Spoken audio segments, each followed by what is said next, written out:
بسم اللہ الرحمن الرحیم۔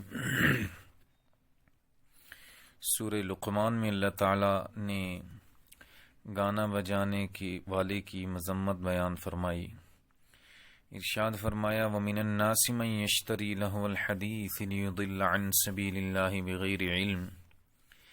اس آیت میں ایک شخص کا ذکر ہے جو حضور اقدس صلی اللہ علیہ وسلم کے زمانے میں کافر تھا۔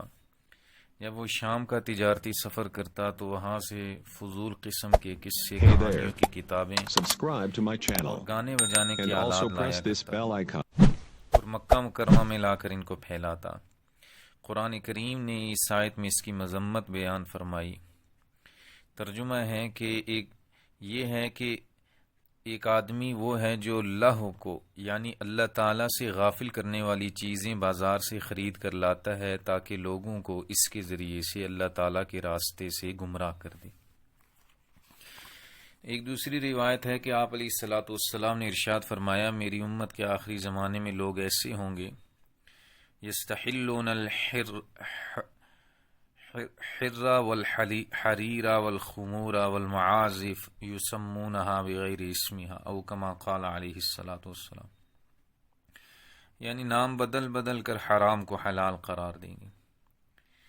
یعنی جیسے آج ہو رہا ہے کہ یہ کورٹ شپ ہے، یہ فرینڈ شپ ہے، یہ تو دوستی ہے، اب یہ نام بدل دیے گئے، حقیقت میں یہ زنا ہے۔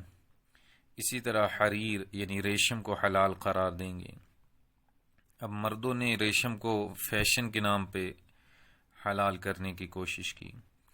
اسی طرح موسیقی کا نام آرٹ اور فن رکھ دیا جائے گا۔ بہرحال ہے یہ سب حرام جس کو اللہ تعالیٰ نے حرام قرار دیا ہے، اور 36 احادیث مبارکہ ہیں گانا بجانے کی ممانعت پر۔